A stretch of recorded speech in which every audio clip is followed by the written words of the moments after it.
Wala na pong pag-asa, Sir Alejandro.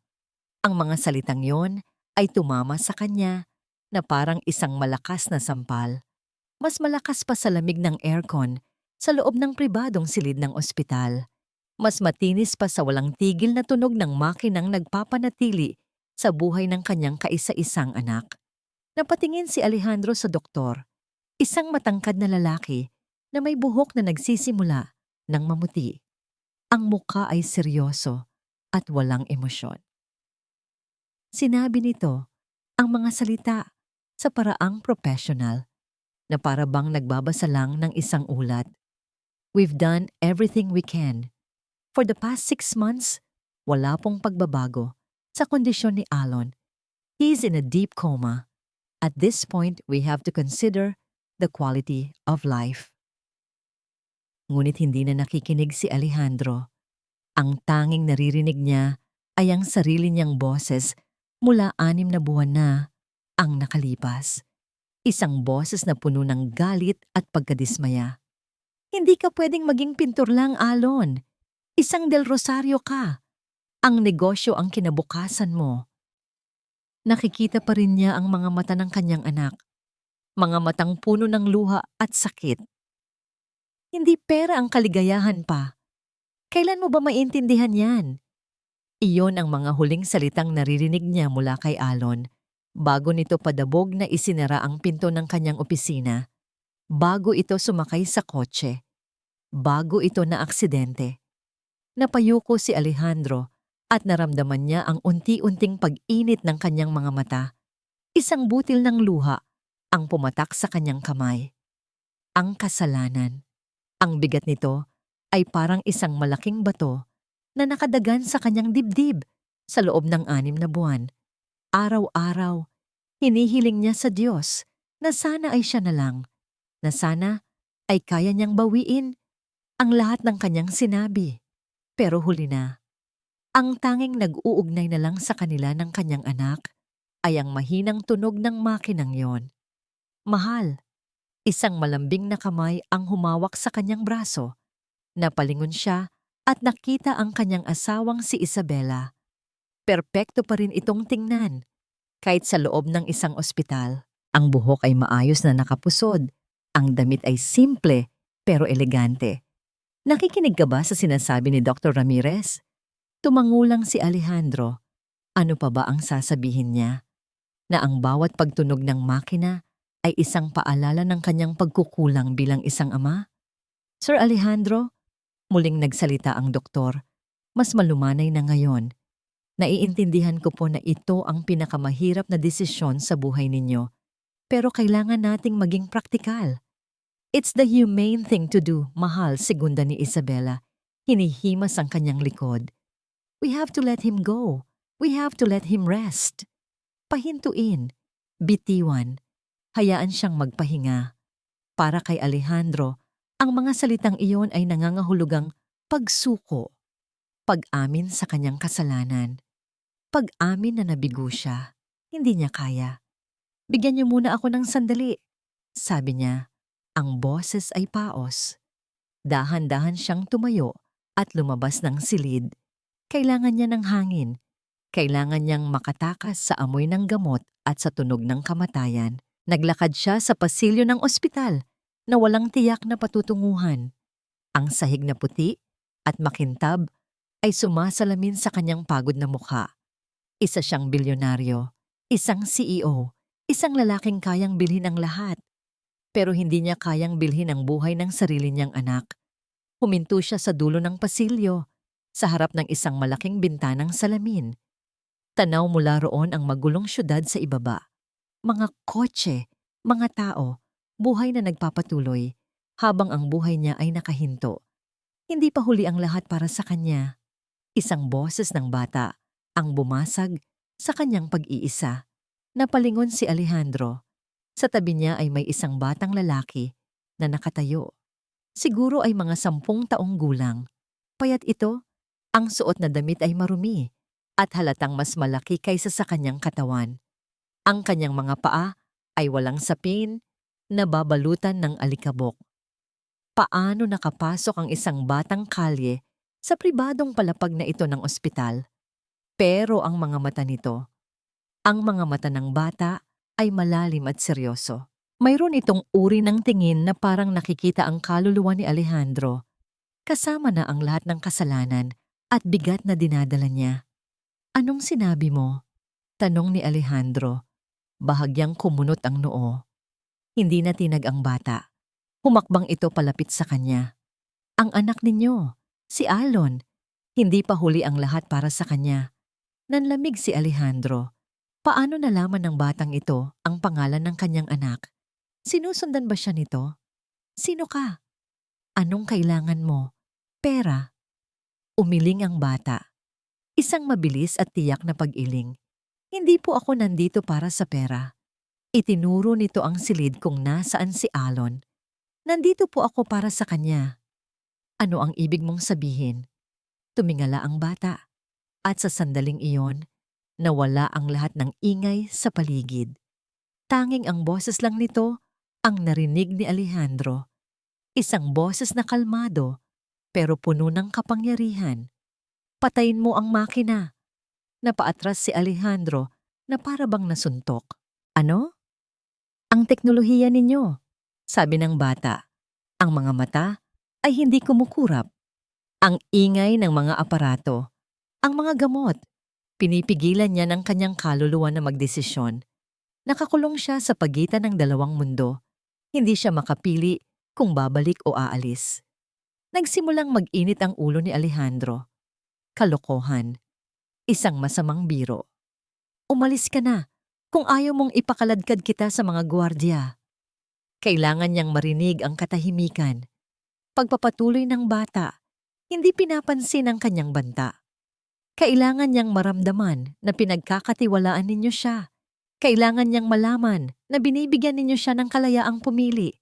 Patayin mo ang makina. Sino ka para sabihin sa akin yan? Halos pasigaw na, sabi ni Alejandro. Ang kanyang boses ay umalingaw-ngaw sa tahimik na pasilyo. Sa pagkakataong yon, bumukas ang pinto ng silid ni Alon. Lumabas si Isabela at si Dr. Ramirez. Mahal, anong nangyayari? Tanong ni Isabela. Ang kanyang tingin ay agad na napunta sa marungis na bata. Ang kanyang mukha ay agad na nagpakita ng pandidiri. Sino yan? Paano yan nakapasok dito? Pulubi lang, sabi ni Dr. Ramirez, handa nang tumawag ng security. Hindi po ako pulubi, sagot ni Daniel. Ang tingin ay bumalik kay Alejandro, puno ng pakiusap. Sir, maniwala po kayo sa akin. Iyon lang ang paraan. Anong paraan? Anong pinagsasabi ng batang ito, Alejandro? Tanag ni Isabela. Hindi makasagot si Alejandro. Nakatitig lang siya sa bata. Mayroong kung ano sa mga mata nito. Isang klase ng katotohanan na simple at dalisay. Isang katotohanang hindi kayang ipaliwanag ng agham o bilhin ng pera. Ang pananampalataya. Ito na ba yon? Ito na ba ang sagot sa kanyang mga dasal? Isang sagot na dumating sa anyo ng isang batang lansangan. Nabaliw na ang lahat, sabi ni Isabela.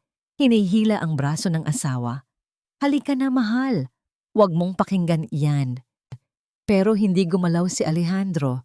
Dahan-dahan siyang tumalikod sa bata at naglakad pabalik sa silid ni Alon. Sumunod si Isabela at ang doktor, naguguluhan.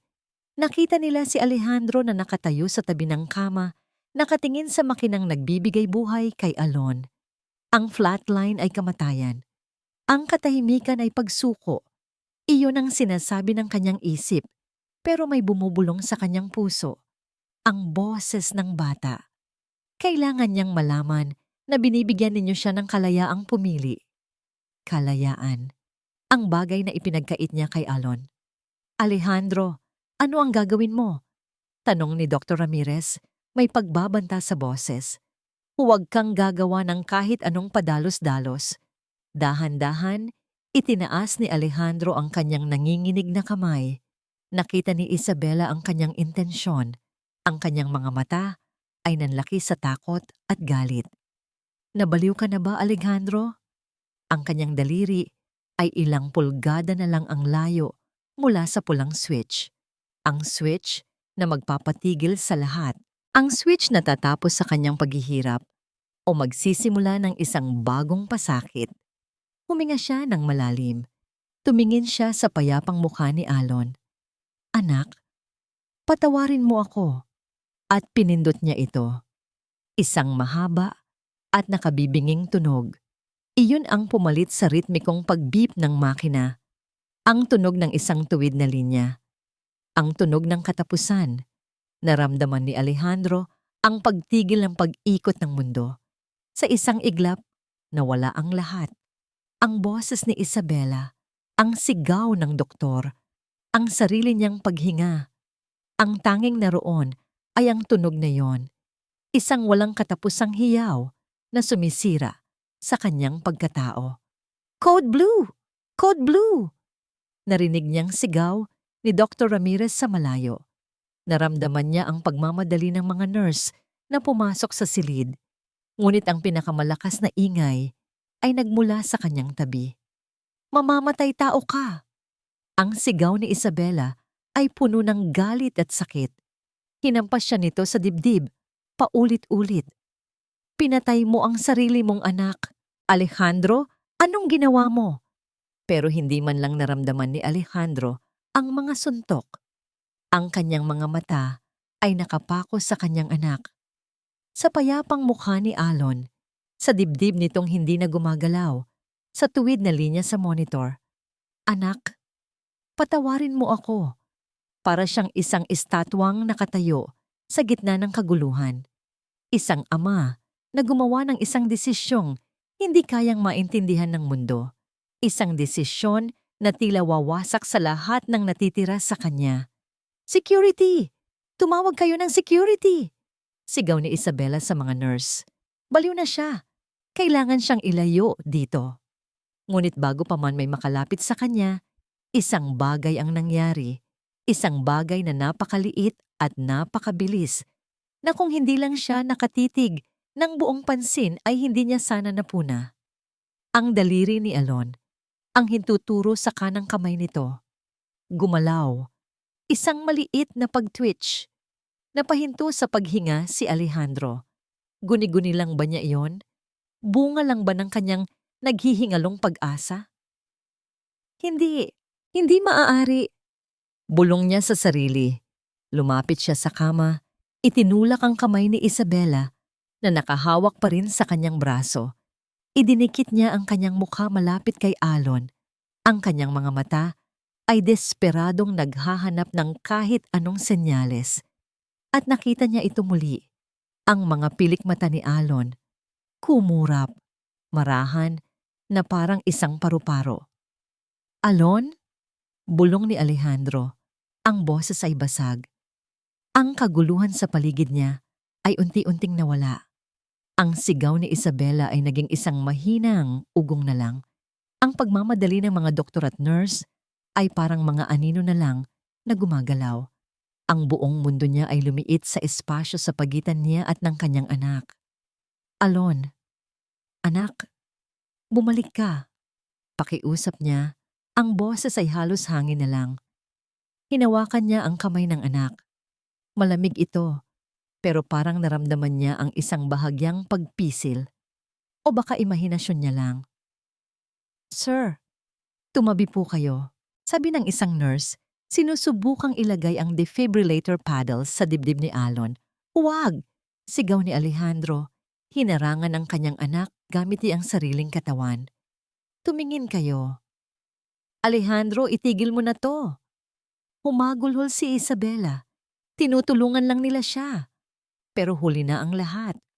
O baka naman, ito pala ang tamang-tamang simula. Dahil sa ilalim ng maliwanag na ilaw ng ICU, dahan-dahang iminulat ni Alon ang kanyang mga mata. Unang-una, malabo ang mga ito at litong-lito. Nagpalipat-lipat ang tingin, sinusubukang intindihin ang paligid. Natigil ang lahat ng tao sa silid. Ang nurse na may hawak ng paddles ay napako sa kanyang kinatatayuan.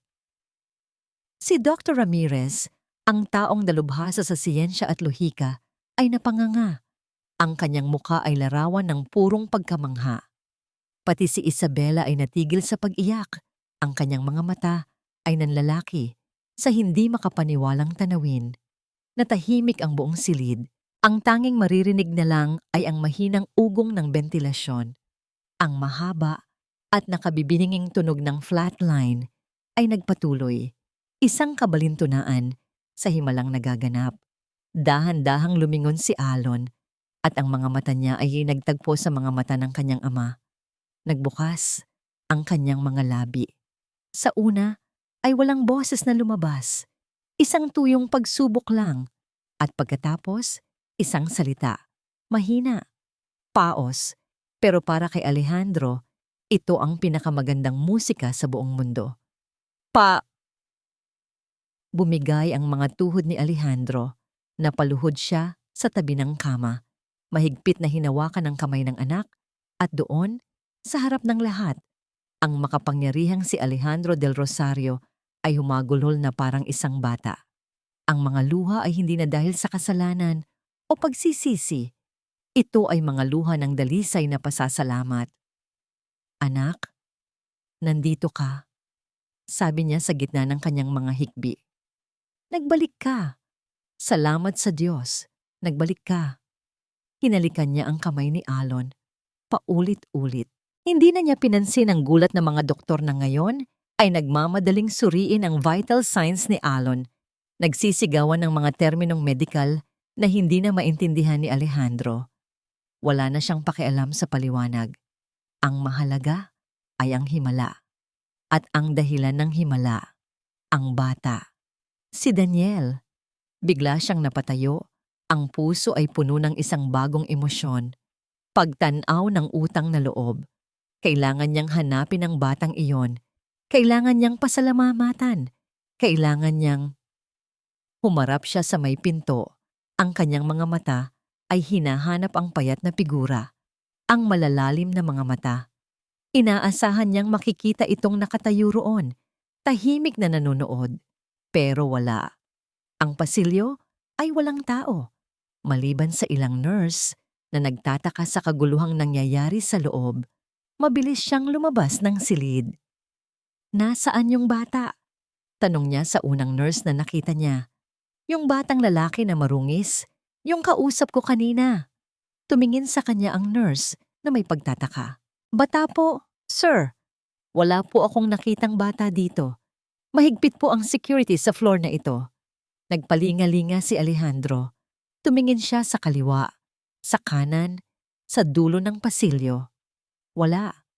Nawala ang bata na parang bula.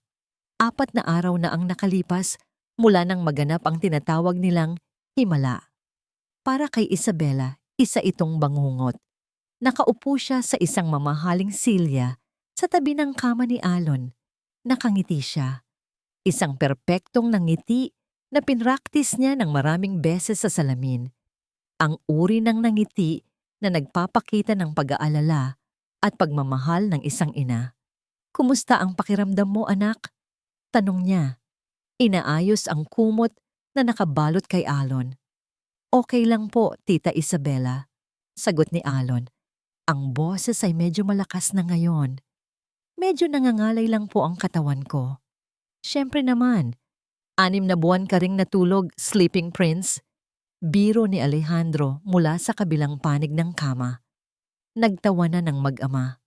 Isang tunog na dapat sana ay magdulot ng saya sa puso ni Isabela. Pero sa halip, para itong mga bubog na tumutusok sa kanyang dibdib. Pinanood niya kung paano sila mag-usap. Pinanood niya ang bagong kislap sa mga mata ng kanyang asawa. Ang kislap na nawala, 6 na buwan na ang nakalipas. Ang kislap na akala niya ay hindi na babalik. Akala niya ay tanggap na ni Alejandro ang sitwasyon. Akala niya ay handa na silang harapin ang kinabukasan. Isang kinabukasan kung saan siya ang magiging tagapag-alaga ng pamana ng mga Del Rosario. Ngunit binago ng himalang yon ang lahat. Binaligtad nito ang kanyang mga plano at ang pinakamasama sa lahat, ang himalang iyon ay may pangalan. Hindi ko pa rin makalimutan yung bata, Alon. Sabi ni Alejandro, Ang mukha ay puno ng paghanga. Dapat mo siyang makilala. Isang anghel. Isang anghel na pinadala ng langit para sa atin. Napahigpit ang hawak ni Isabela sa kanyang Hermes handbag. Isang anghel? O isang ahas na may dalang lason? Mahal, malumanay niyang sabi. Pilit na pinapasok ang sarili sa usapan. Baka naman nagkataon lang ang lahat. Ang mahalaga ay gising na si Alon. Tumingin sa kanya si Alejandro at sa unang pagkakataon, sa loob ng maraming araw, nakita niyang bumalik ang bakas ng pagkadismaya sa mukha nito. Hindi yun nagkataon lang, Isabela. Alam ko ang nakita ko. Naramdaman ko. May espesyal sa batang yon. Hindi na siya sumagot. Ngumiti na lang siya ulit. Walang saysay na makipagtalo. Hindi ngayon. Hindi habang ang emosyon ni Alejandro ay napakataas pa. Kinahapunan, habang natutulog si Alon, nagpaalam si Isabela na may aasikasuhin lang sa labas. Pero hindi siya umalis ng ospital. Nagpunta siya sa isang tahimik na sulok ng lobby at tinawagan ng isang numero sa kanyang cellphone. Attorney Salcedo? Si Isabela del Rosario ito. Ma'am Isabela, napatawag po kayo. Kumusta na po si Sir Alon? Nabalitaan ko po ang magandang balita. Yes, it's a miracle. Walang kabuhay-buhay niyang sagot. Pero attorney, may gusto lang sana akong itanong bilang kaibigan. Ano po iyon, ma'am? Nag-aalangan si Isabela, isang kalkuladong pag-arte. Nag-aalala lang ako kay Alejandro. Alam mo na, ang stress sa loob ng 6 na buwan, medyo kakaiba ang mga desisyon niya nitong mga nakaraang araw. Sumusunod siya sa utos ng isang batang kalye bilang abogado ng pamilya at ng kumpanya. May mga probisyon ba tayo para protektahan ang interes ng kumpanya kung sakaling ang CEO ay hindi na makapag-isip ng maayos?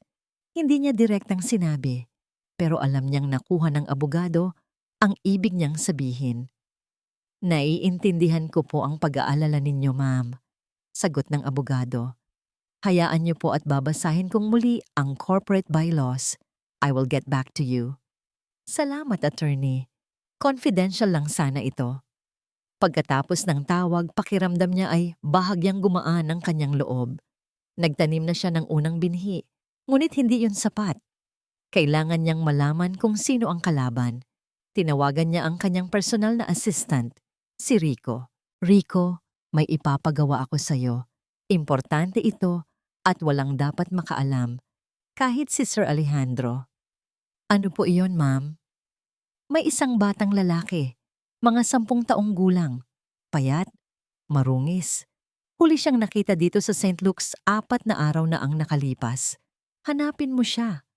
Ma'am, paano ko po siya hahanapin? Gamitin mo ang lahat ng koneksyon mo. Magtanong ka sa mga security. Suriin mo ang CCTV sa labas ng ospital. Hindi ako titigil hanggat hindi mo siya nahahanap. Naiintindihan mo? Opo, ma'am. Gusto kong malaman ang lahat. Utos ni Isabela. Ang boses ay malamig at matigas. Kung sino siya, kung saan siya nakatira, kung may pamilya siya. At higit sa lahat, gusto kong malaman kung ano ang pakay niya. Lumipas ang 2 oras.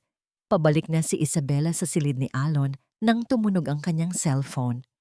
Si Rico. Ma'am, may balita na po ako. Ano yon?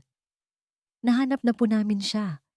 Nakita namin sa CCTV na lumabas siya ng ospital at sumakay ng jeep. Sinundan namin ang ruta.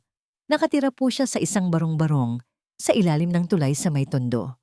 Napangiwi si Isabela sa pagkasuklam. Tondo. Sinasabi na nga ba niya, isang palaboy na naghahanap ng mapagsasamantalahan. May kasama ba siya? Pamilya? Wala po, ma'am.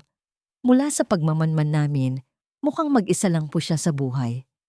Napahinto si Isabela sa gitna ng pasilyo. Isang dahan-dahang ngiti ang gumuhit sa kanyang mga labi. Isang ngiting hindi kailanman nakikita ni Alejandro. Mag-isa lang pala. Walang pamilya. Walang kakampi. Mas madali. 1 linggo. Isang linggo na ang nakalipas at bawat araw ay isang regalo para kay Alejandro. Ang makita, si Alon na unti-unting lumalakas, ang marinig ang tawa nito sa mga simpleng bagay, ang makipag-usap dito tungkol sa hinaharap, hindi na tungkol sa negosyo, kundi tungkol sa mga pangarap, ay mga bagay na akala niya ay hindi na niya mararanasang muli. Isang hapon, habang nagpapahinga sila sa silid ng ospital, biglang nagsalita si Alon. Pa, kamusta na pala yung batang tumulong sa akin? Natigilan si Alejandro sa pagbabasa ng dyaryo. Ang alin, anak? Yung anghel, sabi ni Alon. Isang maliit na ngiti ang sumilay sa kanyang mga labi. Naikwento sa akin ng mga nurse. Isang bata daw ang nagsabi sa'yo na patayin ng makina. Siya raw ang dahilan kung bakit ako nagising. Ibinalik ni Alejandro ang tingin sa kanyang anak. Oo, anak. Totoo yon. Gusto ko siyang makilala pa, sabi ni Alon. Gusto ko siyang pasalamatan. Ang mga salitang iyon ay tumusok sa puso ni Alejandro. Sa loob ng isang linggo, sa gitna ng kanyang kaligayahan, hindi nawala sa isip niya ang misteryosong bata. Sa gabi, bago matulog, naiisip niya ang mga seryosong mata nito. Ang boses nitong puno ng katiyakan. Siya rin. Gusto niya rin itong pasalamatan. Higit pa sa pasasalamat, gusto niyang malaman kung sino ito. Hahanapin natin siya, anak. Pangako ni Alejandro. Hahanapin ko siya. Kinabukasan, sa unang pagkakataon, sa loob ng maraming buwan, hindi sa ospital, dumiretso si Alejandro. Sumakay siya sa kanyang makinang na itim na sasakyan, pero hindi ang driver niya ang nagmamaneho. Siya mismo. Mayroon siyang address. Isang impormasyong nakuha niya mula sa isang security guard ng ospital na binayaran niya para magtanong-tanong. Isang tulay sa tondo. Habang papalayo ang sasakyan niya mula sa marangyang mundo ng Makati, unti-unting nagbabago ang tanawin. Ang mga nagtataasang gusali ay napalitan ng mga dikit-dikit na bahay. Ang maluluwang na kalsada ay naging masisikip na eskinita. Ipinark niya ang kotse sa isang lugar na tila ligtas at naglakad. Agad siyang nakakuha ng mga tingin. Isang lalaking nakasuot ng mahaling suit at sapatos na katad ay isang pambihirang tanawin sa lugar na yon. Ang amoy ng basura at putik ay nanunuot sa kanyang ilong.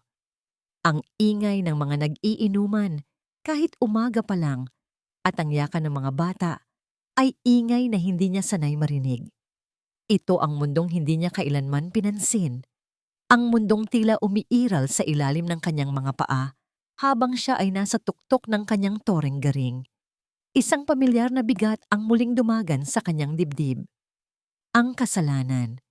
Hindi lang para kay Alon, kundi para sa isang nakaraan na pilit niyang ibinabaon sa limot. Sino po sila? Tanong ng isang babaeng naglalaba sa gilid ng daan. Ang mga mata ay puno ng pagdududa. May hinahanap lang po ako, sagot ni Alejandro. Pilit nang ngumingiti. Isang batang lalaki, mga 10 taong gulang, payat. Daniel ang pangalan. Nagkibit-balikat lang ang babae at nagpatuloy sa ginagawa. Nagtanong pa siya sa iba, pero pareho lang ang reaksyon. Pagtataka, pagwawalang bahala, paghihinala. Ang pera niya ay walang kwenta dito. Ang pangalan niyang Del Rosario ay walang ibig sabihin. Nang malapit na siyang sumuko, isang matandang lalaki na nag-aayos ng sirang sapatos ang nagsalita. Si Daniel na laging mag-isa, doon siya sa ilalim ng tulay. Sinundan ni Alejandro ang direksyon at doon, sa lilim ng isang dambuhalang istrukturang semento, nakita niya ang isang barong-barong. Gawa sa pinagtagpi-tagping yero, karton, at sirang tarpaulin. Iyon na marahil ang pinakamalungkot na tirahang nakita niya sa buong buhay niya. At sa labas nito, nakaupo sa alikabok, ay ang batang hinahanap niya. Pero hindi ito nag-iisa. Sa kandungan ni Daniel ay may isang maliit na tuta na halatang kalye, payat at may galis. Sa kamay ni Daniel ay may hawak siyang isang piraso ng tinapay. Pinitas niya ang kalahati nito at ibinigay sa tuta. Nasabik namang kumain. Ang natirang kalahati, dahan-dahan niyang isinubo sa sarili niyang bibig. Napatigil si Alejandro sa kanyang kinatatayuan. Parang may bumara sa kanyang lalamunan. Ang batang walang halos wala sa buhay ay nagbabahagi pa sa isang nilalang na mas wala pa sa kanya. Ang lahat ng yaman niya, ang lahat ng kapangyarihan niya, parang nawalan ng halaga sa harap ng tanawing iyon. Ito ang kabutihan. Ang dalisay na kabutihan na hindi kayang bilhin ng pera. Huminga siya ng malalim, inipon ang kanyang lakas, at dahan-dahang humakbang palapit. Daniel! Sa pagkarinig ng kanyang pangalan, napatalon sa gulat si Daniel. Agad niyang niyakap ang tuta na para bang ito ang pinakamahalaga niyang pag-aari sa mundo. Ang mga mata niya ay nanlaki, puno ng pagbabantay at takot, handang tumakbo anumang oras. Sumikip ang dibdib ni Alejandro. Bakit takot ang unang reaksyon ng bata sa kanya? Oo. Dahil ang huli nilang pagkikita, tinawag niya itong pulubi at binantaang ipapahuli sa gwardiya. "Huwag kang matakot," dahan-dahang sabi ni Alejandro. Itinaas ang dalawang kamay na parang sumusuko para ipakita na wala siyang masamang intensyon. "Hindi ako nandito para saktan ka." Hindi pa rin kumikibo si Daniel. Ang kanyang tingin ay matalim. Pinag-aaralan ang bawat galaw ni Alejandro. "Nandito ako para magpasalamat." Pagpapatuloy ni Alejandro. "Gising na ang anak ko, si Alon, at dahil iyon sa'yo, sinunod ko ang sinabi mo." Isang bahagyang pagbabago ang nakita ni Alejandro sa mukha ng bata. Isang kislap ng ginhawa, marahil, pero mabilis din itong nawala. Bumalik ang malamig at maingat na ekspresyon. "Wala po akong ginawa." Mahinang sagot ni Daniel, ang tingin ay nasa lupa. "Nakinig lang po kayo." Ang pagiging mapagkumbaba ng bata ay lalong nagpabigat sa puso ni Alejandro. Lumapit pa siya ng kaunti. At ngayon ay kitang-kita niya ang gutom sa mga pisngi nito, ang kalungkutan sa mga mata nito. Kailangan niyang gawin ang isang bagay. Ito lang ang alam niyang paraan para tumulong. "Gusto kitang bigyan ng gantimpala," sabi ni Alejandro. Mula sa loob ng kanyang coat, kumuha siya ng isang makapal na sobre. Ang perang inihanda niya kanina. "Tanggapin mo to. Sapat na yan para makabili ka ng bagong damit, pagkain, isang mas maayos na tirahan." Iniabot niya ang sobre. Pero sa halip na abutin ito, napaatras si Daniel na para bang apoy ang iniaalok sa kanya. Umiling siya ng umiling. Ang kanyang mga mata ay nagpapakita ng isang emosyong hindi inaasahan ni Alejandro. Nasaktan siya. "Hindi ko po kailangan ng pera ninyo," maring sabi ng bata. Ang boses ay nanginginig. "Hindi ko po ginawa yon para sa bayad. Ginawa ko po yon dahil iyon ang kailangan." Nagulat si Alejandro sa pagtanggi nito. Sa buong buhay niya, ngayon lang siya nakakilala ng taong tumanggi sa kanyang pera. Naramdaman niya ang pagiging arogante niya, ang pag-aakala na lahat ng bagay ay may katumbas na presyo. "Pasensya na," sabi niya. Pakiramdam ay napahiya. "Hindi ko sinasadyang insultuhin ka. Gusto ko lang talagang..." Ano na nga ba? Ano nga bang gusto niya? Ang bayaran ng utang na loob para gumaan ang kanyang pakiramdam? Para makalimutan na niya ang batang ito at ang mundong ginagalawan nito? Sa gitna ng kanyang pagkalito, nagkaroon ng mabilis na pagkilos. Ang tuta, na marahil ay natakot sa tensyon, ay biglang tumalon mula sa kandungan ni Daniel at tumakbo. "Teka lang!" sigaw ni Daniel. Mabilis siyang tumayo para habulin ang tuta. Sa kanyang biglaang pagtayo, isang bagay ang nahulog mula sa loob ng kanyang maruming damit. Isang maliit na bagay na kumislap nang tamaan ng sinag ng araw na sumisilip sa ilalim ng tulay. Gumawa ito ng isang maliit na tunog nang bumagsak sa maalikabok na lupa. Ting! Napatingin doon si Alejandro. Automatiko, hindi sinasadya, isang kwintas, isang lumang silver na kwintas. Ang palawit nito ay hugis kalahating puso. May nakaukit ditong bulaklak ng sampagita. Isang pamilyar na disenyo, isang pamilyar na disenyo. Huminto ang paghinga ni Alejandro. Ang ingay ng tondo, ang init ng araw, ang amoy ng paligid, lahat ay nawala. Ang isip niya ay lumipad pabalik sa nakaraan. 20 taon na ang nakalipas. Isang binatang Alejandro, hindi pa bilyonaryo, na umiibig sa isang simpleng babae mula sa probinsya. Isang babaeng nagngangalang Maria. Naalala niya ang araw na ibinigay niya ang kwintas. 2 piraso. Kalahating puso para sa kanya, kalahating puso para kay Maria. Para kahit magkahiwalay tayo, sabi niya noon, mananatiling buo ang puso natin. Isang pangakong sinira niya. Isang pangakong tinalikuran niya para sa yaman at kapangyarihan. Nanginginig ang mga kamay ni Alejandro habang dahan-dahan siyang yumuko para damputin ang kwintas. Malamig ito sa kanyang palad, pero parang nagliliyab ito sa init ng kanyang mga alaala. Si Daniel, na nahuli na ang tuta, ay lumingon at nakita ang hawak ni Alejandro. Nanlaki ang mga mata niya sa takot. Mabilis siyang lumapit. Akin na po yan, sabi niya. Sinusubukang agawin ng kwintas. Pamana po yan sa akin.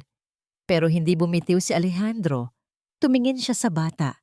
Hindi na isang estranghero ang nakikita niya. Nakikita niya ang mga mata ni Maria, ang hugis ng ilong niya, ang determinasyon sa kanyang mukha. Saan mo nakuha yan? Tanong ni Alejandro. Ang boses niya ay basag at nanginginig. Halos hindi niya makilala ang sarili niyang boses. Sino ang nanay mo? Natakot si Daniel sa tindi ng emosyon sa mukha ng mayamang lalaki. Umatras ito.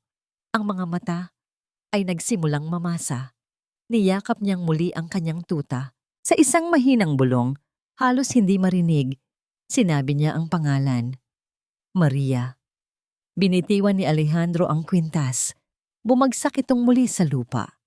Si Daniel, sa sobrang takot, ay tumalikod at tumakbo. Mabilis. Nawala siya sa mga masisikip na eskinita ng tondo. Naiwan si Alejandro, nakatayo na parang tinamaan ng kidlat. Tumingin siya sa kanyang nanginginig na mga kamay. Tumingin siya sa direksyon kung saan nawala ang bata. Ang mga piraso ng palaisipan ay nabubuo sa kanyang isipan. Ang koneksyon, ang pakiramdam na pamilyar. Ang pag-aalala ng bata para kay Alon. Isang salita ang nabuo sa kanyang isipan, isang salitang bumasag sa kanyang mundo at nagbago sa lahat. Anak, kita? Ang katahimikan ni Alejandro ay mas nakakabingi kaysa sa kanyang mga sigaw. Iyon ang unang napansin ni Isabela nang umuwi ito mula sa tondo. Walang laman ang mga mata nito. Para siyang isang mamahaling shell na maganda sa labas, pero walang laman sa loob. Hindi na ito bumalik sa ospital ng araw na yon. Nagkulong lang ito sa opisina sa kanilang mansyon.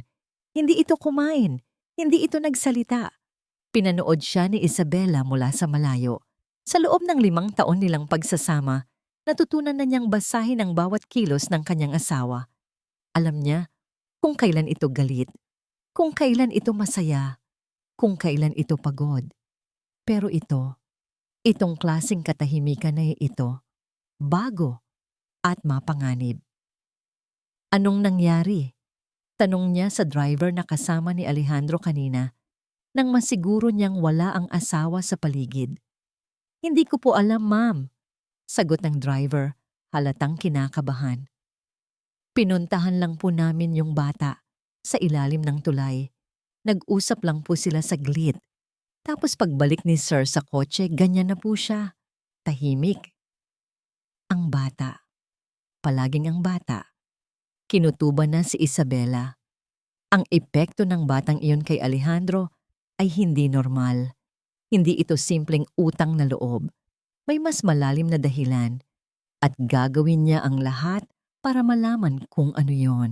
Kinagabihan, habang mahimbing na natutulog si Alejandro, Isang tulog na dulot ng gamot pampakalma na palihim niyang inihalo sa tiyaan nito. Pumasok si Isabela sa opisina nito. Binuksan niya ang ilaw sa desk lamp. Sinimulan niyang halongkatin ang mga gamit nito, mga papel, mga dokumento. Naghahanap siya ng kahit anong pahiwatig. Wala siyang nakita sa mga papeles, ngunit nang buksan niya ang drawer ng mesa, may isang bagay na nakaagaw ng kanyang pansin. Isang maliit at lumang kahon na yari sa kahoy. Hindi ito nakalak. Dahan-dahan niya itong binuksan. Sa loob, sa ibabaw ng pelus na kupas na, ay may isang kwintas. Kalahating puso. Kinunutan niya ito ng noo. Para saan ito? Bakit ito itinatago ni Alejandro? At doon, sa ilalim ng kwintas, may mga lumang litrato. Ang unang litrato ay larawan ng isang batang Alejandro. Nakangiti, katabi ang isang magandang babae na may simpleng itsura. Magkahawak ang kanilang mga kamay. Ang pangalawang litrato ay ang babae lang. Nakasulat sa likod nito ang isang pangalan at isang petsa, Maria. 2005, Maria.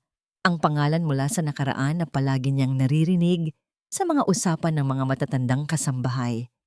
Ang unang pag-ibig ni Alejandro. Ang babaeng iniwan nito para pakasalan ang una nitong asawa, ang ina ni Alon na mas bagay sa estado ng mga Del Rosario. Nagsimulang tumibok ng mabilis ang puso ni Isabela. Inilabas niya ang kanyang cellphone at tinawagan ang kanyang pinagkakatiwalaang private investigator, ang parehong taong nag-surveillance kay Daniel. May ipapagawa akong bago sa'yo, sabi niya. Ang boses ay mahina, pero mariin. Alamin mo ang lahat tungkol sa isang babaeng nagngangalang Maria. Ang apelyido niya ay... Sandali. Binaliktad niya ulit ang litrato. Maria Reyes. Alamin mo kung nasaan siya ngayon at kung ano ang naging buhay niya matapos siyang iwan ni Alejandro, 20 taon na ang nakalipas. Masusunod po, ma'am. Pagkatapos ng tawag, hindi mapakali si Isabela. Nagpabalik-balik siya sa loob ng opisina. Ang mga piraso ng palaisipan ay dahan-dahang nabubuo sa kanyang isipan. Si Alejandro, si Maria, ang batang si Daniel. Ang relasyon ni Alejandro kay Alon ay palaging komplikado. Mahal niya ang anak, oo, pero palagi itong may kasamang obligasyon. Tungkulin. Pero ang reaksyon niya kay Daniel? Iba. Mas primal. Mas personal. Kaya pala. Biglang tumunog ang kanyang cellphone. Isang text message mula sa investigador. Mas mabilis kaysa sa inaasahan niya. Ma'am, may nahanap na po akong record. Maria Reyes. Namatay po siya 10 taon na ang nakalipas. Sakit sa puso. Napatigil sa paghinga si Isabela. Kasunod noon ay isa pang text. May isa pa po, ma'am. May naiwan po siyang anak na lalaki. Walang nakarehistrong ama. Ang pangalan ng bata, Daniel Reyes. Napatingin si Isabela sa salamin na nasa pader ng opisina. Ang babaeng nakatingin pabalik sa kanya ay may ngiting unti-unting lumalabas sa mga labi. Isang nangiting hindi abot sa mga mata. Isang nangiting malamig, kalkulado, at puno ng panganib. Kaya pala, bulong niya sa sarili. May isa pa pala siyang itinatago. Isang bastardo. Ngayon, malinaw na ang lahat. Si Daniel ay hindi lang isang hamak na batang kalye. Isa siyang Del Rosario. Isa siyang banta. Isang direktang banta sa lahat ng pinaghirapan niya. Sa kanyang posisyon, sa kanyang seguridad, sa kinabukasan na pinaplano niya. Hindi ako papayag na masira ang lahat ng pinaghirapan ko. Naglakad siya palabas ng opisina, maingat na isinara ang pinto. Bumalik siya sa kanilang silid-tulugan at pinagmasdan ang natutulog na si Alejandro. Kawawang Alejandro, bulong niya. Dadalhin mo na naman ang isang problema sa buhay natin. Kinuha niya ang kanyang cellphone at nagdial. Rico? Yes, ma'am. Simula bukas, doblehin mo ang pagbabantay kay Alon sa ospital. Huwag mong hahayaang may ibang taong lumapit sa kanya, maliban sa akin at sa mga nurse. At higit sa lahat, huminto siya. Tinitimbang ang kanyang mga salita. Gusto kong simulan mong magpakalat ng kwento. Isang kwento tungkol sa isang desperadong ama na nawawala sa sarili dahil sa sinapit ng anak. Isang ama na handang maniwala sa kahit sino. Kahit sa isang batang manloloko mula sa tondo. Alam na niya ang kanyang susunod na galaw. Kung hindi niya kayang paalisin si Daniel, sisirain niya ang imahe nito, sisirain niya ang kredibilidad nito, at sisirain niya ang tiwala sa pagitan ng mag-aama. Let's see kung sino ang tunay na reyna sa palasyong ito. Bulong niya sa dilim.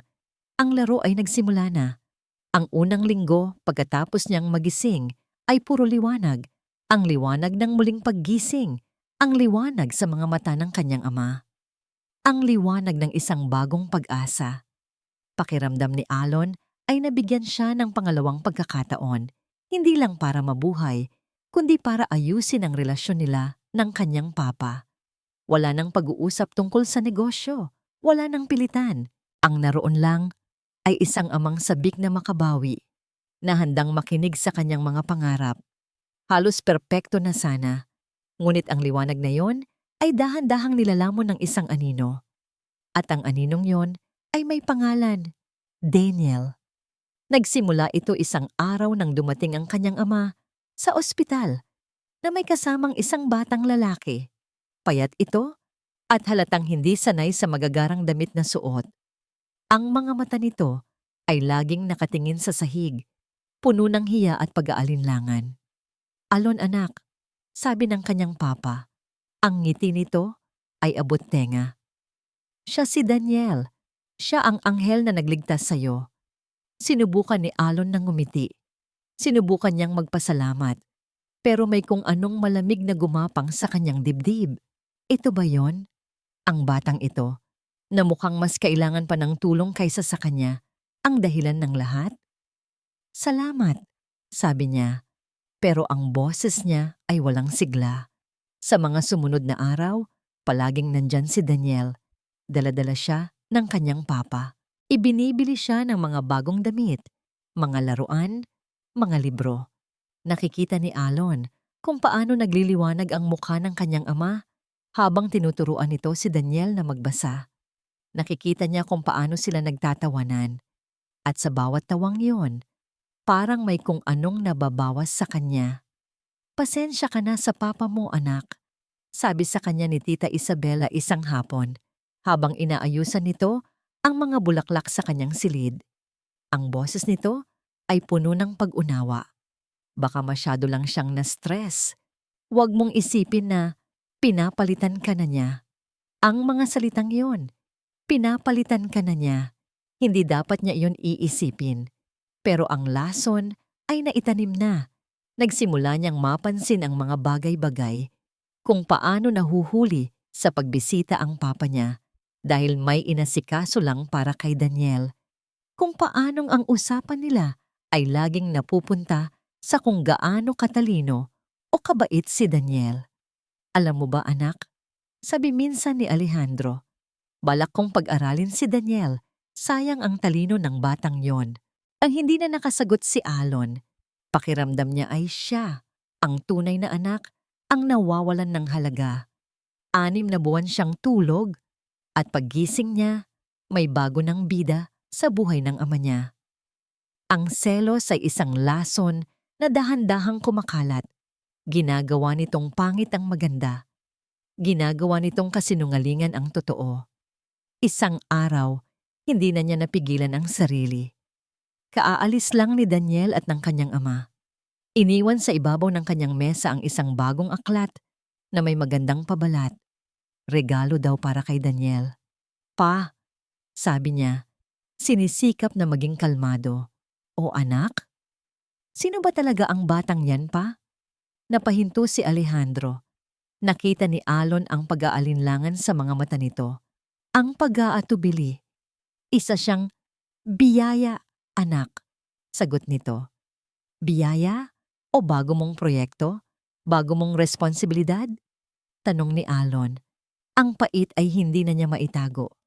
Bakit parang mas mahalaga pa siya kaysa sa sarili mong anak na halos mamatay na? Ang sakit sa mukha ni Alejandro ay totoo. Nasaktan niya ito. At sa isang sulok ng kanyang puso, nagsisi siya. Pero mas malakas ang laso ng selos. Hindi totoo yan, Alon. Sabi ng kanyang ama. Ang boses ay puno ng pakiusap. Huwag mong isipin yan. Paano ko hindi iisipin? Sumbat niya. Buong buhay ko, hinanap ko ang atensyon mo. Kailangan ko pang maaksidente at muntik mamatay para makuha yon. Tapos paggising ko, sa iba mo na ibibigay. Hindi alam ni Alejandro kung paano ipapaliwanag. Kitang-kita iyon sa kanyang mukha. Ang pagkalito, ang takot na baka kapag sinabi niya ang totoo, lalo lang siyang itutulak palayo ni Alon. Anak, magtiwala ka sa akin. Pakiusap nito. Ngumiti si Alon, isang ngiting walang saya. Pagkatiwalaan, payan din ang sinabi mo sa akin bago ako umalis ng opisina mo nung araw na yon. Bawat salita ay isang sampal. Nakita niya kung paano nanlambot ang kanyang ama, kung paano bumalik ang multo ng nakaraan. Tumalikod na si Alon. Pinaandar ang kanyang wheelchair palayo. Hindi na niya kayang tingnan ang mukha ng kanyang ama. Hindi na niya kayang makita ang anino ni Daniel sa likod nito. Narinig niya ang malalim na buntong hininga ng kanyang papa. Isang tunog ng pagkatalo. Naiwan sa silid ang dalawang lalaki, ang ama at ang anak, na pinaghihiwalay ng isang katotohanang hindi masabi at ng isang kasinungalingang buong-buo ng pinaniniwalaan. Pakiramdam ni Alejandro ay naglalakad siya sa isang manipis na alambre. Sa isang panig ay si Alon, ang anak na minsan na niyang nawala, at ngayoy unti-unting dumudulas muli palayo sa kanyang mga kamay. Sa kabilang panig ay si Daniel, ang anak na ngayon pa lang niya natagpuan, isang tahimik na paalala ng kanyang pinakamalaking pagkakamali sa buhay. Sinusubukan niyang balansihin ang lahat. Sinusubukan niyang pagdugtungin ang dalawang mundong ito. Pero sa bawat hakbang niya, lalo lang humihigpit ang alambre, lalo lang siyang nalalapit sa pagkahulog. Ang nangiti ni Alon ay napalitan na ng iritasyon. Ang mga kwentuhan nila ay napalitan na ng mga maikikling sagot. At sa bawat pagpasok ni Daniel sa silid ng ospital, nararamdaman ni Alejandro ang paglamig ng hangin. Bakit ba kailangan mo siyang laging isama dito pa? Tanong ni Alon isang araw, hindi man lang tumitingin kay Daniel na nakayuko sa isang sulok. Hindi ba pwedeng tayo na lang? Anak, pamilya tayo, sagot ni Alejandro. Isang salitang pinagsisihan niya agad nang makita ang galit sa mga mata ni Alon. Si Isabela, sa kabilang banda, ay ang perpektong anghel ng kapayapaan. Palagi siyang nasa gitna, sinusubukang maging tulay. Hayaan mo na ang papa mo, Alon. Bumabawi lang siya sa mga pagkukulang niya. Sasabihin nito kay Alon. Intindihin mo naman si Alon. Mahal. Masyadong mabilis ang lahat para sa kanya. Sasabihin naman nito kay Alejandro. Isa siyang dalubhasang hardinero. Maingat na dinidiligan ang mga binhi ng duda na siya mismo ang nagtanim. At isang hapon, namunga ang lahat ng kanyang paghihirap. Dumating si Alejandro sa ospital na may dalang isang maliit na kahon. Sa loob nito ay isang mamahaling music box, isang bagay na matagal nang gusto ni Alon. Regalo mula sa ina nito na nasira noong bata pa siya. Isang peace offering. Ngunit pagpasok niya sa silid, naabutan niya ang isang eksenang nagpatigil sa kanyang paghinga. Nakatayo si Isabela sa gitna ng silid. Ang mukha ay puno ng pagkagulat. Si Alon ay nasa kanyang wheelchair. Ang mga kamao ay nakakuyom. Ang mukha ay namumula sa galit. At si Daniel ay nakatayo sa tabi ng isang mesang nabasag ang salamin. Umiiyak ng tahimik. Anong nangyayari dito? Tanong ni Alejandro. Alejandro, mabutit dumating ka, sabi ni Isabela. Ang boses ay nanginginig. Hindi ko alam kung anong nangyari. Nag-uusap lang kami. Tapos bigla na lang, nawawala ang relos ni Alon. Napatingin si Alejandro sa braso ni Alon. Wala nga roon ang gintong relos. Napamana pa ng kanyang lolo. Tinanong ko lang siya kung nakita niya. Sabi ni Alon, ang boses ay malamig at puno ng akusasyon, nakaturo kay Daniel. Tapos nagalit siya at hinagis ang mesa. Hindi po totoo yon, sabi ni Daniel. Ang mga luha ay tuloy-tuloy sa pag-agos.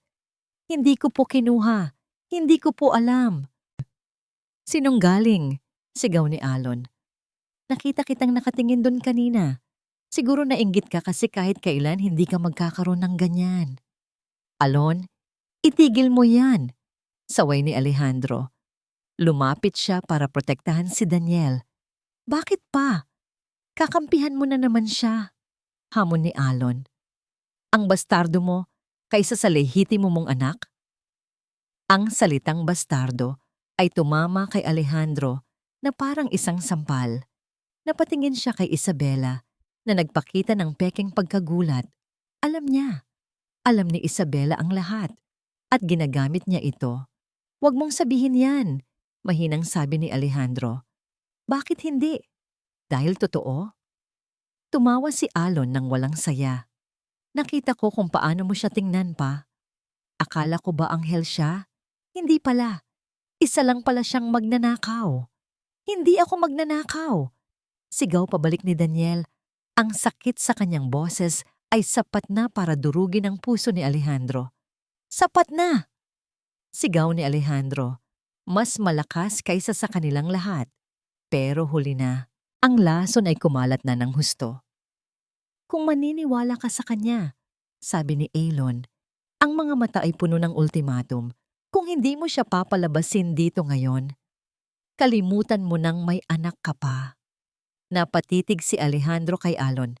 Nakita niya ang determinasyon dito. Pagkatapos ay tumingin siya kay Daniel. Nakita niya ang takot at pagkadurog. Ang kanyang dalawang anak. Ang kanyang dalawang mundo. Nagbabanggaan. At sa gitna ng lahat, nakita niya si Isabela na may bahagyang ngiti sa mga labi. Isang ngiti ng tagumpay. Kinagabihan, pagkatapos ng walang katapusang katahimikan, isang kasambahay ang kumatok sa pinto ng opisina ni Alejandro. May iniabot itong isang maliit na piraso ng papel, isang sulat kamay. Pambata. Salamat po. Paalam. Napatakbo si Alejandro sa silid kung saan natutulog si Daniel. Walang laman ang kama. Malinis. Ang mga damit at laruang binigay niya ay maayos na nakasalansan sa isang sulok. Nawala na si Daniel. Tumakbo si Alejandro palabas ng mansyon. Isang malakas na ulan ang biglang bumuhos na para bang nakikidalamhati ang langit.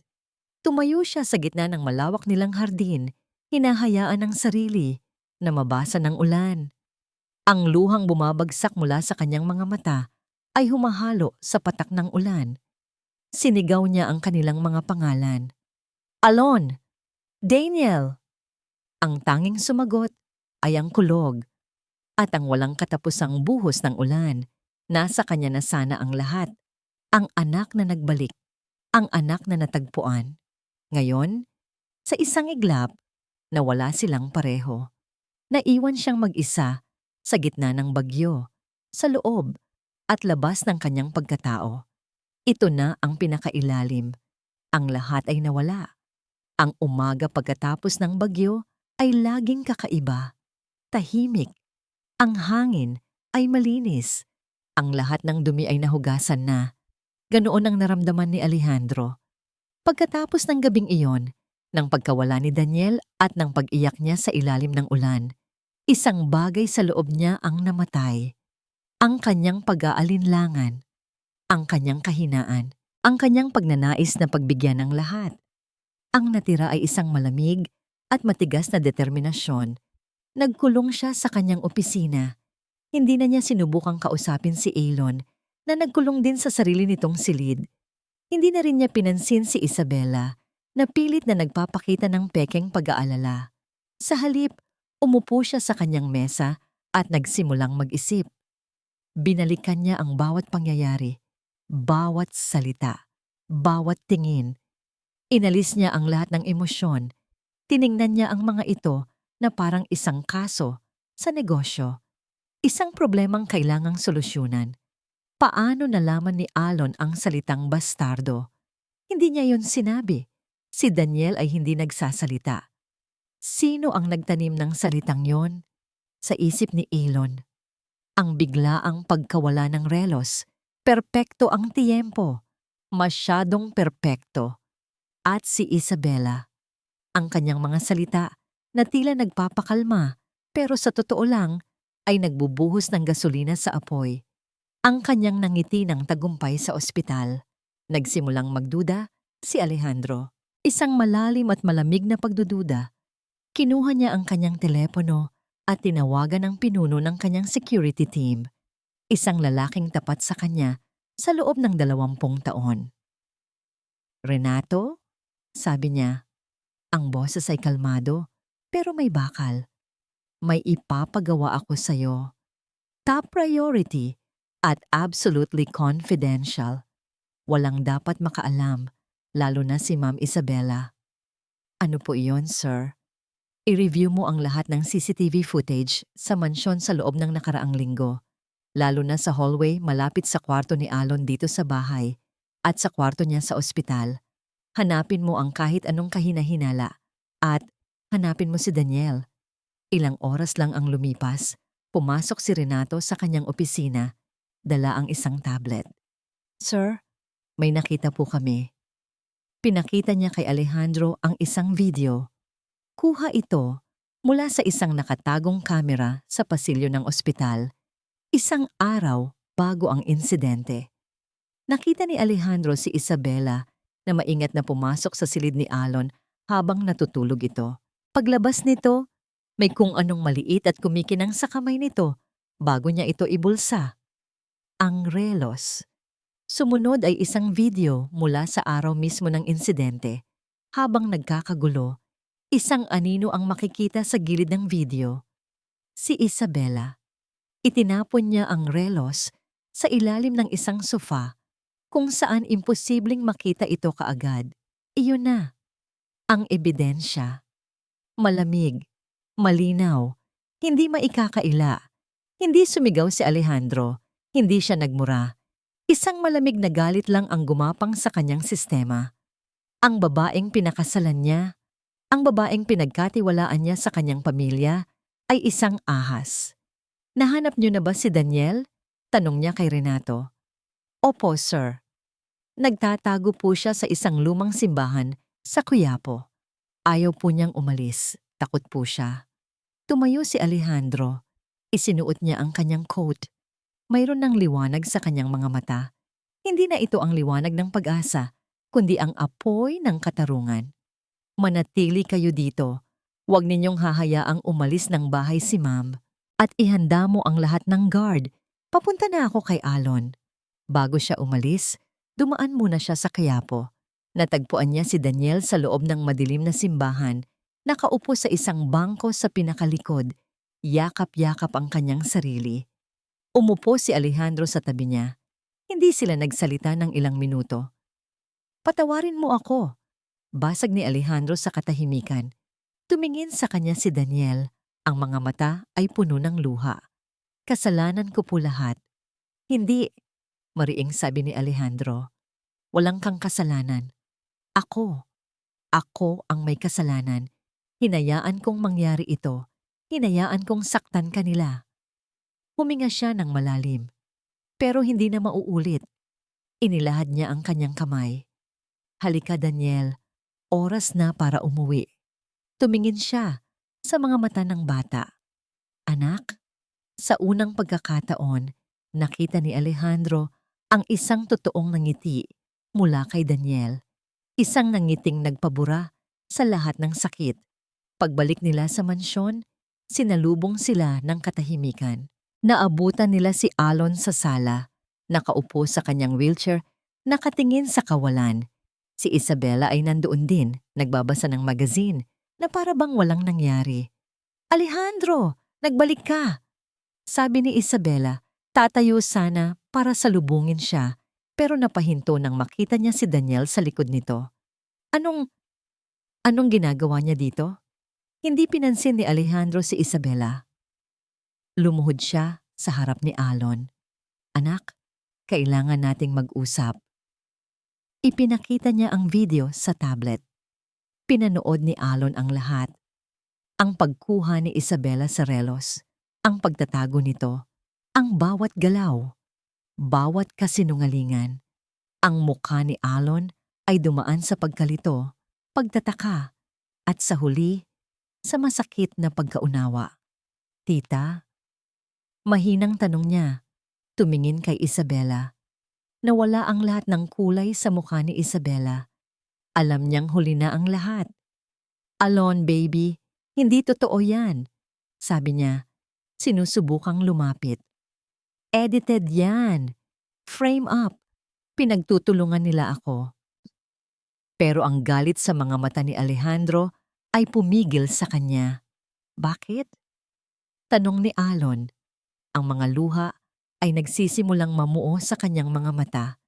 "Bakit niyo po ginawa yon?" At doon, sa harap nilang lahat, bumigay si Isabela. Nawala ang kanyang pagkakalma, ang kanyang pagiging sopistikada. Lumabas ang tunay niyang kulay. "Bakit bahit?" Sigaw niya, ang boses ay matinis at puno ng galit. "Dahil sa inyo. Dahil sa inyong mag-ama. Akala niyo ba hindi ko nakikita? Ang yaman na ito, ang buhay na ito, dapat ay sa akin, para sa magiging anak natin. Pero dumating ang batang yan. Isang bastardo, isang banta. Kailangan ko siyang alisin. At ikaw," turo niya kay Alon, "isa ka ring pabigat. Kung hindi ka lang sana nagising." Isang malakas na sampal ang dumapo sa mukha ni Isabela. Hindi mula kay Alejandro, kundi mula kay Alon, na sa kabila ng kanyang kapansanan ay nagawang abutin ito. Natahimik ang lahat. Tumingin si Alejandro kay Isabela. Ang kanyang mga mata ay walang emosyon, malamig. "Tapos na ang laro mo, Isabela. Umalis ka na sa pamamahay ko." Walang isinamang kahit ano si Isabela. Ang tanging dala niya pag-alis ay ang kahihiyan na nakaukit sa kanyang mukha. Walang sigawan, walang sumbatan. Isang mabigat at malungkot na katahimikan lang ang naghatid sa kanya palabas ng pinto at palabas ng buhay ng mga Del Rosario. Nang sumarado ang pinto, naiwan ang tatlong lalaki sa gitna ng malawak na sala. Ang ama at ang kanyang dalawang anak. Parang mga dayuhan sa sarili nilang tahanan. Hindi alam kung paano o saan magsisimula. Si Alon ang unang bumasag sa katahimikan. Tumingin siya kay Daniel na nakatayo pa rin sa likod ni Alejandro. Tila nahihiya pa ring magpakita. "Patawad," sabi ni Alon. Ang boses ay mahina at puno ng pagsisisi. "Patawarin mo ako, Daniel. Naging bulag ako." Dahan-dahang lumabas si Daniel mula sa likod ni Alejandro. Umiling siya. "Naiintindihan ko po." "Hindi," giit ni Alon. "Hindi mo dapat intindihin. Ang ginawa ko, ang mga sinabi ko, walang kapatawaran." Nakita ni Alejandro ang bigat ng kasalanan sa balikat ng kanyang panganay na anak. Ang parehong bigat na pinasan niya sa loob ng maraming taon. Lumakad si Alejandro at umupo sa isang silya sa pagitan ng kanyang dalawang anak. Huminga siya ng malalim. Oras na para sa huling katotohanan. Ang pinakamasakit sa lahat. Hindi lang si Isabela ang may kasalanan dito. Panimula niya, ang tingin ay nasa sahig. Ang tunay na may kasalanan ay ako. Tumingin siya kay Daniel. "Ang nanay mo, si Maria. Siya ang una kong minahal, pero duwag ako. Pinili ko ang pera at ang apelyido kaysa sa kanya. Iniwan ko siya nang hindi ko alam na dinadala na pala niya sa kanyang sinapupunan ang bunga ng pagmamahalan namin." Pagkatapos ay tumingin siya kay Alon. "Ang nanay mo, pinakasalan ko siya dahil iyon ang tama para sa negosyo. Minahal ko siya sa paraang alam ko, pero palagi kong ipinaparamdam sa'yo na kailangan mong maging karapat-dapat sa pangalan natin. Pinuwersa kita. Hindi ako nakinig. Ako ang dahilan kung bakit ka na aksidente." Itinaas niya ang kanyang tingin. Hinarap ang dalawang anak na ngayon ay kapwa nakatingin sa kanya. Ang mga mata ay puno ng mga emosyong hindi pa niya nakikita dati. "Patawarin ninyo ako," sabi niya. Ang mga salita ay nagmula sa pinakailalim ng kanyang kaluluwa. Patawarin ninyo ang isang makasarili at duwag na ama. Walang nagsalita. Ang tanging maririnig ay ang mahinang tunog ng orasan sa pader. Binibilang ang bawat segundo ng mabigat na katahimikan. Si Alon, na nasa kanyang wheelchair, ay dahan-dahang pinaandar ito palapit kay Daniel. Huminto siya sa harap nito. Inilahad niya ang kanyang kamay. "Hindi ko man kayang palitan ang nanay mo," sabi ni Alon. Ang boses ay basag. "Pero kung papayag ka, gusto kong maging kuya mo." Nag-atubili si Daniel sa simula. Pagkatapos, dahan-dahan, itinaas niya ang kanyang kamay at tinanggap ang kamay ni Alon. Isang maliit na kamay na magaspang dahil sa hirap at isang kamay na malambot pero nanghihina. Nagkadaupang palad sila. Isang kasunduan, isang pamilya. Napangiti si Alejandro sa gitna ng kanyang mga luha. Sa mga sumunod na buwan, ang mansyon ng mga Del Rosario ay dahan-dahang nagbago. Isang araw, umuwi si Alejandro na may dalang isang malaking kahon. Hindi ito para kay Daniel, para ito kay Alon. Nang buksan ito ni Alon, nakita niya ang isang set ng mga mamahaling pintura at isang malaking canvas. "Ayoko nang marinig ang tungkol sa stocks, sa board meetings, o sa kung sino ang susunod na CEO, sabi ni Alejandro, nakangiti. "Gusto kong makita ang mundo sa paraan ng pagkakita mo rito. Ipinta mo ang mundo mo, anak." Naiyak si Alon. Sa unang pagkakataon, naramdaman niyang nakita siya ng kanyang ama, hindi bilang isang tagapagmana, kundi bilang siya, bilang si Alon. Ang paggaling ni Alon ay bumilis. Ang pisikal na terapiya ay naging mas madali dahil mayroon na siyang inspirasyon at mayroon na siyang isang permanenteng taga-cheer. Si Daniel. Ang dalawa ay naging hindi mapaghiwalay. Tinuturuan ni Alon si Daniel kung paano mag-drawing. Tinutulungan naman ni Daniel si Alon sa kanyang mga ehersisyo. Ang dating tahimik at malungkot na mansyon ay napuno ng tawanan at ng tunog ng gulong ng wheelchair na humahabol sa maliliit na mga paa. Isang hapon, natagpuan sila ni Alejandro sa hardin. Si Alon ay nakaupo sa kanyang wheelchair, nagpipinta. Si Daniel ay nakaupo sa damuhan sa tabi niya, nagbabasa ng libro, habang ang tuta na inampon nila mula sa tondo ay natutulog sa kanyang paanan. Umupo si Alejandro sa isang bangko. Pinanood lang sila mula sa malayo. Hindi na siya ang makapangyarihang CEO na kinatatakutan ng lahat. Hindi na siya ang bilyonaryong kayang bilhin ang mundo. Isa na lang siyang ama. Nakaupo sa pagitan ng kanyang dalawang kayamanan at sa unang pagkakataon, sa kanyang napakahabang buhay, naramdaman niya na siya ang pinakamayaman, pinakakumpletong tao sa buong mundo. Ang himala ay hindi ang paggising ni Alon. Naisip niya habang pinapanood ang paglubog ng araw. Ang himala ay ang pagkakataong ibinigay sa akin para itama ang lahat.